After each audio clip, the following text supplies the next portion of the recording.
देखिए शादी विवाह में भी अपेक्षित है कि रात 10 बजे के बाद लाउड स्पीकर न बजे, और अगर किसी दिन कोई थाना जाके आपके खिलाफ केस कर दे तो आप कुछ कह नहीं सकते। 12 बजे बाद आता है। तो आप लोग क्या चाहते हैं, बंद करा दें? एक बार तो हुआ ही ना, सब दौड़ दौड़ के आ ही रहे थे लोग, फिर पता चला लोग एकदम इस जिले में शादी भी करना बंद कर देंगे। बिहार दिवस का आयोजन कितना प्रभावित होगा? बिहार दिवस का आयोजन में जो मानक है वो 2 से 3 दिन में मंत्रिमंडल सचिवालय से निर्देश आ जाएंगे, उसके हिसाब से फिर आप लोग अवगत कराएंगे। पार्टी या उनसे संबंधित लोग हैं उन्हीं के रेफरेंस में किया जाता है, उन लोगों को हम लोगों ने ब्रीफ कर भी दिया। अगर कोई निजी व्यक्ति है, उसको अपने घर में या उसकी कोई संबद्धता है किसी पार्टी से, तो वो निजी व्यक्ति कर सकता है, उसमें कोई आचार संहिता का उल्लंघन नहीं होगा, जब तक कि वो ऐसी चीजें करे जो भी इसका असर सार्वजनिक जीवन को सपोर्ट करते हैं। आप घर में उसमें झंडा लगा सकते हैं, कोई दिक्कत नहीं। लेकिन अगर आप उन चीजों को लेकर सड़क पे निकल रहे हैं या आप किसी सार्वजनिक जगह, ये आदर्श आचार संहिता के दायरे हैं, उसके अंदर लाउड स्पीकर का उपयोग इसी तरीके पड़ेगी या जनरल किसी तरह नहीं। देखिए लाउड स्पीकर के संबंध में जो लाउड स्पीकर एक्ट है, उसमें साल भर 365 दिन वो एक्ट लागू रहता है, इसलिए इसको कोई ऐसा नहीं है कि निर्वाचन के जो ड्यूरेशन है इसी में इसको लागू किया गया। चल रही है वल्नरेबिलिटी मैपिंग की, इसमें हमारे जो क्षेत्र के सेक्टर मजिस्ट्रेट, सेक्टर पदाधिकारी वो भी काम कर रहे हैं। उसके अतिरिक्त जो कैंडिडेट जब डिसाइड हो जाएंगे, कैंडिडेट्स भी अपना रिपोर्ट देते हैं कि उनके हिसाब से कौन सा क्षेत्र सेंसिटिव है, वो फाइनल लिस्ट जो है वो एकदम लास्ट में ही आती है। सर जैसे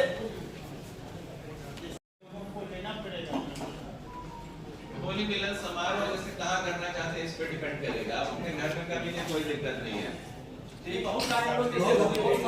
लेकिन अगर सार्वजनिक रूप से कर रहे हैं तो उसमें लेना पड़ेगा। नहीं, अगर पार्टी का झंडा अगर नहीं लगा रहा है नहीं, वो एक्ट तो देखिए सब भी है,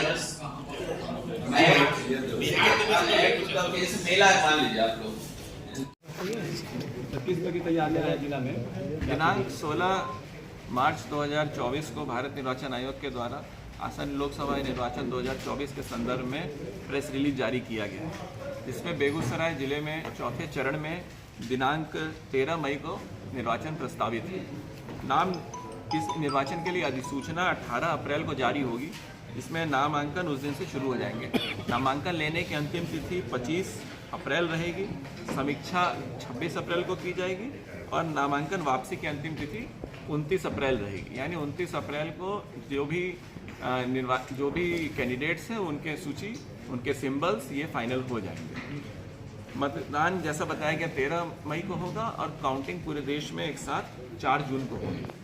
आप सब जानते हैं हमारे लोकसभा निर्वाचन क्षेत्र में कुल 7 विधानसभा सेगमेंट पड़ते हैं, जिसमें कुल 2067 कुल मतदान केंद्र हैं। इन मतदान केंद्र में लगभग 21,86,158 मतदाता आज की तारीख में हैं, जो अपने मताधिकार का प्रयोग 13 मई को करेंगे।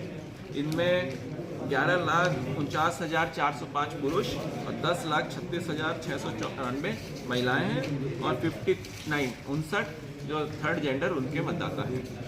पीडब्ल्यूडी मतदाताओं की संख्या कुल 21,689 है और युवा मतदाता जो 18 से 19 साल के बीच में हैं वो लोग 32,768 हमारे वोटर लिस्ट में आज की तारीख में हैं।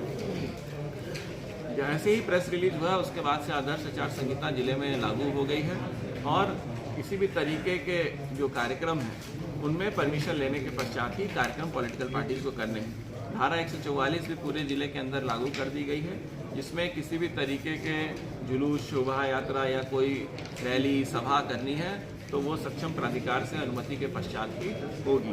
कोई भी व्यक्ति जो शस्त्र हैं वो ऐसे ही बिना परमिशन के या बिना आवश्यक काम के नहीं ले जा सकते हैं। जो इनकी भी आवश्यक है उनको शस्त्र जमा कराए जा रहे हैं ताकि कदाचार मुक्त और एक निष्पक्ष माहौल में एक निर्वाचन की प्रक्रिया को पूरा किया जा सके। चलिए हो गया। 2067 कुल बूथों की संख्या है जिनमें की वोटिंग की जाएगी।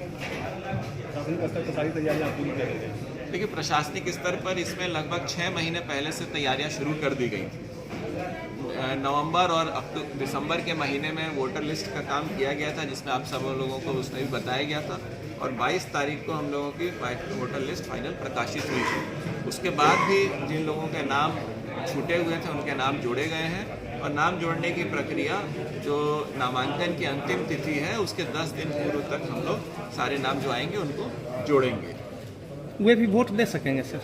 जी हाँ, जिनका भी नाम वोटर लिस्ट में सप्लीमेंट फिर से निकलता है, उसमें जिनका नाम भी फॉर्म 6 जो नाम जोड़ने का प्रपत्र है वो एक्सेप्ट हो जाते हैं, वो सारे लोग अपने मताधिकार का प्रयोग कर सकते हैं। आप लोगों से मेरी ये उम्मीद है कि या अनुरोध है कि आप लोग जिला प्रशासन और जो निर्वाचन आयोग की तरफ से लोगों को मतदान करने की जो अपील है उसमें हम लोग का साथ दें, और आप जो भी रिपोर्टिंग करें, जहां भी जाएं, लोगों को ज़रूर से इसमें बताएं कि मतदान का जो महत्व है वो कितना अच्छा है। और मीडिया के माध्यम से मेरा 2 अनुरोध और भी है कि आप लोग भी जो भारत निर्वाचन आयोग की तरफ से एक लेवल प्लेइंग फील्ड बनाने की बात की जा रही है, उसमें आप लोग भी सहयोग करें, किसी भी तरीके की पेड न्यूज़ या बायस्ड न्यूज़ देने से बचें, और साथ ही साथ कोई अगर फेक न्यूज़ आप लोगों को पता चलती है या कोई न्यूज़ ऐसी है जो वायरल हो रही है और वो निर्वाचन से संबंधित है, तो आप लोग तुरंत हम लोगों को भी संज्ञान में दें, ताकि अगर वो कोई गलत तथ्य जा रहा है आपके माध्यम से भी,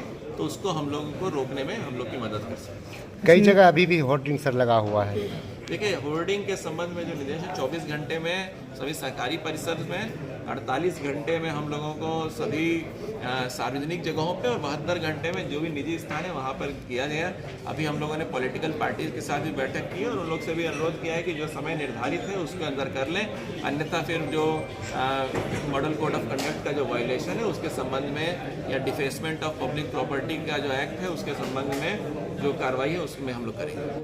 इलेक्शन के लेकर जिला प्रशासन तो तैयारी करे, पुलिस प्रशासन के द्वारा किस तरह की तैयारी की गई है सर?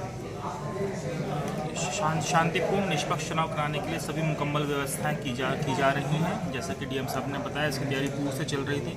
अपराधियों के विरुद्ध अभियान, चेकिंग पॉइंट्स, SST FST नाका बना के व्हीकल चेकिंग करना, उसके अतिरिक्त जो असामाजिक तत्व हैं उनके विरुद्ध CCA की कार्रवाई करना, निरोधात्मक कार्रवाई, उस पर कार्य चल रहा है। ये 2067 बूथ हैं जिनको कि 1088 भवनों में चिन्हित किया गया है, जिसमें सभी पे चुनाव के दिन सशस्त्र बलों की प्रतिनियुक्ति रहेगी। हम लोगों को pre poll confidence building measures के लिए जिले में एक BSF की एक कंपनी तैनात है, जिसका कि प्रतिदिन हम लोग समुचित उपयोग कर रहे हैं। वो कॉन्फिडेंस बिल्डिंग्स में, फ्लैग मार्च में असामाजिक तत्वों के विरुद्ध कार्रवाई हम लोग कर रहे हैं, और हम लोग का अभियान उसमें नियंत्रण चल रहा है। सुरक्षा व्यवस्था सुनिश्चित कराने के लिए पोल से पूर्व, पोल के समय हम लोग त्रिस्तरीय सुरक्षा व्यवस्था बनाएंगे, जिसकी डिटेल्स आपको हम सह समय जो जानकारी होगी उसको उपलब्ध करा देंगे।